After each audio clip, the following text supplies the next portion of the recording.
Hello বন্ধুরা, অনেক ধরে একটা শালিক পাখির বাচ্চা খুঁজি।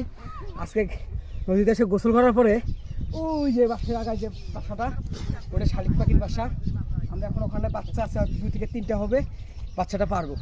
আমার অনেক দিনের সাধনা, আমি আর আগেও শালিক পাখি পোষাইছিলাম, সেটা অনেক সুন্দর পোষপান ছিল, কারণে মানে ওটা মারা গেছে। তো এখন আজকে আবার আমরা ট্রাই করবো, যে বড় ভাই সব আমরা যাচ্ছি, আমরা এখন পাখির বাচ্চা পারবো। Let's go.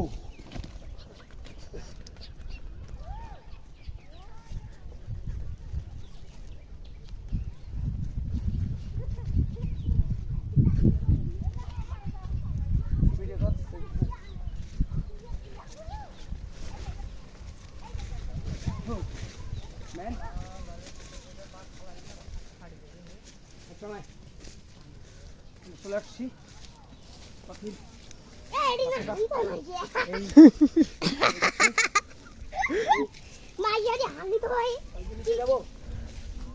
পাখির বাসাটা দেখো, ওই যে ওখানে ওখানে খুব সুন্দর বাচ্চা আছে, সেটা পানিতেও পড়তে পারে, আছে